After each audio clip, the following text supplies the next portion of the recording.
ভালো থাক, শান্তিতে থাক, সুখে থাক নতুন মালিকের কাছে। তুইও ভালো থাক, তুইও শান্তিতে থাক, নতুন মালিকের কাছে থাক। তোরা দুজন সুপা দিয়ে গেলাম। বহুত মাছ টাছ খাইছি, বহুত কিছু খাইছি। কি কা তুমি হালকা হালকা কাল দাও কথা কই। বাবা রে, দুটা পুষ্কুনি আমার আসছিল, বিক্রি করে দিলাইছি। মানে মায়া তো আর ত্যাগ করতে না, আয়া মাঝে মাঝে ফারে আটটা দেখা যায় আর কি পুষ্কুনি। অনেক মাছ টাছ মেরা খাইছি, বুঝছিস নি? দুটা বিক্রি করে দিছি।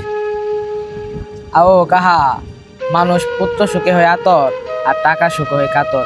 তুমি পুষ্কনি দিয়ে হারায়া পুরোয়া কাতর হয়ে গেল।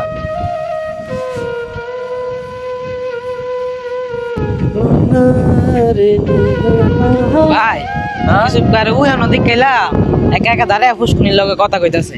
ওটা মনে পাগল হয়ে গেছে। কি কস? আচ্ছা তুই কই যাইতে লিখলি যা, আমি কে দেখা না কই রাই।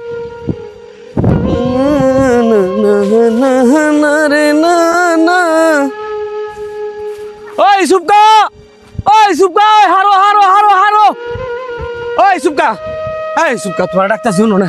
এই সুপকা আলমগিরে কইলো তুমি নাকি ফুসকুনি ফারে হেরে হেরে একা একা ফুসকুনির লোক কথা কইতাছো, কে লেগে আমার একটু বাইঙ্গা খুব।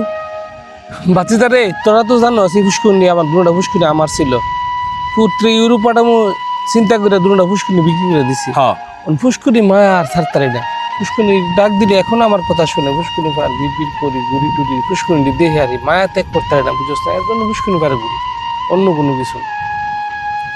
চাচা বিদেশ ফাড়াইবেন, নিজের হাতের ফুসকুনি ডিবে চালাইছেন। বিদেশ তো ফাড়াইতেন, ভালো জায়গায় ফাড়াইতেন, ভালো আছিল। আপনি কইবেন ইউরোপ কি ভালো না? ভালো, কত মানুষ গেছে না, কত মানুষ বিদেশ করতেছে না। সবচাইতে ভালো কি জানেন কাকা? সৌদি, দুবাই, কাতার, ওমান, বাহরান, এইসব দেশে গেলে যেমনই রুজি রোজগার করুক, আল্লাহর বরকত ওই টাকার মাঝে আছে। কারণ সমাজ গুণে নমাজ। ওইখানে গেলে আরবিদের সাথে থাকতে থাকতে আরবি কথা শিখে, তারপরে আরবিদের সাথে মসজিদ মাদ্রাসায় উঠা বসা, মসজিদে নামাজ কালাম পড়ে। ইউরোপে গেলাম কাকা, এই সুযোগটা খুব কম। একদম 100 জনের থেকে 40 জন এরকম নিজের ইচ্ছাতে গিয়া নামাজ কালাম পড়ে, আর 60 জনই কিন্তু এখানে ওইখানে ঘুরে। কতজনে আবার নেশা টেশা করতে করতে পাগল হইয়া জায়গা, পাগল হইয়া নিজের বাপ মা অস্বীকার করে, নিজের দেশ অস্বীকার করে, দেশের নেতা কর্মীদেরকে অস্বীকার করে। এমন কি তারা দেশের প্রধানমন্ত্রীরও গালাগালি করে।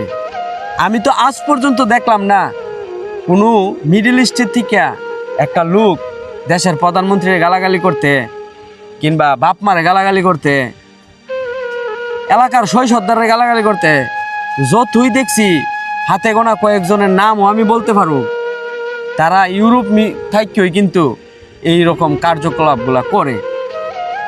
চাচা জানি না হই না না জানি কি ভুল কইরা বইছো তুমি। শোনা যেমন 2টা ফুসকুনি তুমি বেচালাইছো, এই ফুসকুনিটি ঢাক দিলে জব দিত। তোমার যে সময় দেখতাম এদিকে আইতা আদারের বস্তাটা কান্দলে আইলে মাছগুলা সাইটে সাইটে করতো, তোমার যেন এরা পানির নিচ থেকেই দেখতো। এই সব মায়া তুমি ছাইরা দিয়ে আইসকা পাগলের মতো একলা একলা করে কথা কও চাচা, ফুসকুনি বার হেরে হেরে। এই বিষয়টা বোধহয় আমার কাছে খারাপ লাগে না, এর লেগেই তোমার কাছে দৌড়ে আইসি চাচা। বাচ্চা রে, তুই যা বলছো তা আমি সবই বুঝি, বুঝি না জানি তা না। আমার একটা মাত্র পুত, সে জিদ করছে ইউরোপ যাবে। যদি আজকে তার আমি ইউরোপ না পাঠাই, তো হয়তো বা একদিন আমি মারা গেলে সে সব বিক্রি করে চলে যাব। তার চেয়ে বরং ভালো আমি জীবিত থাকতে এগুলা বিক্রি করে দিয়ে গেলে তার স্বপ্ন পূরণ হইলো, সে যা খুশি তা করুক। এছাড়া আবার আর কোনো উপায় নাই, বুঝছস? আমার দুঃখটা আমি কারো কাছে বলতে পারি না। তুই জিজ্ঞাসা করছোর দিকে আমি তোর বলছি, ভালো তো দোয়া করিস আমার লেগে। কাকা ফুত তো ইউরোপ পাঠাইতা না, ফুতরারে চিরতরে আড়াইলা কাকা। কত দেখছি চাচা ইউরোপ আমেরিকা গিয়ে আর ফিরে আয় না। তুমি জীবিত থাকতে তোমার ফুতরারে ধ্বংস করে হয়ে গেল কা।